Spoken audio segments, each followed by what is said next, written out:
Sir कहिए। मैं पहले तो भाटी जी को बता दूं कि ये इंडी अलायंस पर बहुत ज्यादा बोल रहे थे। ये तो महंत योगी आदित्यनाथ का नाम नहीं बोलते थे इनकी पार्टी के लोग, अजय सिंह बिष्ट बोलते थे, जबकि महंत योगी आदित्यनाथ संविधान में उनके शपथ ली थी इस नाम से। भाटी जी, आपके कारनामे तो मैं अभी खोलता हूं। आपके कारनामे ये हैं कि आज ही आपने या कल स्वामी प्रसाद मौर्य का बड़ा भव्य स्वागत किया है।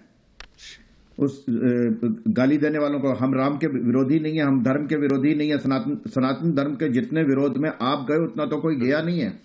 और मैं आपको बताता हूं, इंडिया अलायंस तो आप बोलते भी नहीं, आप तो पीडीए बोलते हैं। आप उनको कहिए ना अपने नेताजी को कि इंडिया अलायंस की बजाय आप पीडीए क्यों कह रहे हो। इसलिए बात बड़ी साफ सी है भाटी जी, जो बात स्पष्ट है कि आपने राम मंदिर का लगातार विरोध ही नहीं किया।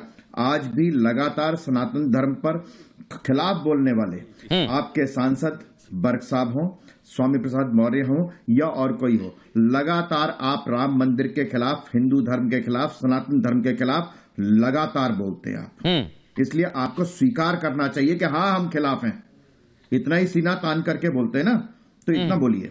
दूसरी बात, एक बात मैं और कहूं, अभी मुझे मालूम नहीं क्योंकि मेरे सामने मॉनिटर नहीं है, जो कह रहे थे कि बीजेपी में जाते हुए वॉशिंग मशीन हो जाते हैं। आज आप मानते हैं कि अजीत पवार जो हैं वो करप्ट हैं?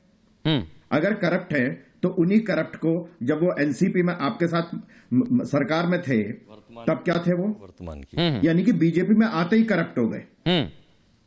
ठीक है, बीजेपी के ऊपर जितनी उंगली उठाएंगे ना कि वॉशिंग मशीन है, उससे पहले वो बड़े साफ थे और आप ही लोग जवाब देते थे उनके बिहाफ पर कि नहीं। और इसीलिए ये मैं पूछना चाह रहा हूं अवनीश अवस्थी जी, आपने कहा कि बीजेपी के पहले वो महाअघाड़ी सरकार में भी रहे, तब तो कोई कार्रवाई नहीं हुई, तब तो बड़ा अच्छा सा पद दिया गया।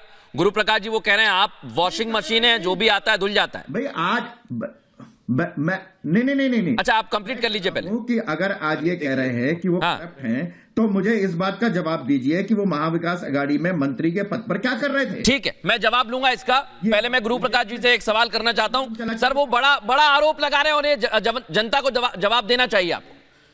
वॉशिंग मशीन है, आप सबको धो के साफ कर देते हैं। नहीं मृदुल जी, बिल्कुल।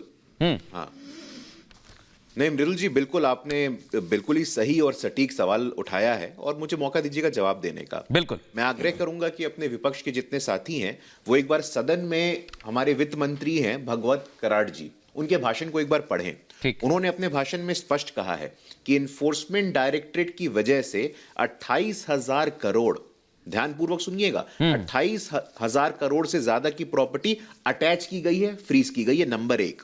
नंबर दो, इन्फोर्समेंट डायरेक्टरेट की वजह से 15,000 करोड़ की संपत्ति कन्फिस्केट करके दोबारा पब्लिक सेक्टर बैंक को दे दिया गया है। तो जो एनपीए का आंकड़ा आपके समय 10 लाख करोड़ का था, वो अब 5 लाख करोड़ का हुआ है, तो इन्फोर्समेंट डायरेक्टरेट की बदौलत हुआ है। अब हम क्या बीजेपी के नेताओं से भी कार्रवाई की गई है, वो भी अटैच है इंडी अलायंस गुरु प्रकाश जी? धारा मैं आ रहा हूं जी, मैं आ रहा हूं। देखिए, इंडिया अलायंस के प्रमुख बीज हैं कांग्रेस पार्टी के धीरज साहू के घर पे नोट मिलता है, नोट गिनने वाली मशीन खराब हो जाती है, हम सवाल भी ना पूछें, हद है। देखिए, इंस्टीट्यूशंस पे हमारा जो संविधान है। आ गए गुरु प्रकाश जी, अजय जी मेरे साथ चर्चा में शामिल हो गए और मैं सीधे उनसे सवाल करूंगा।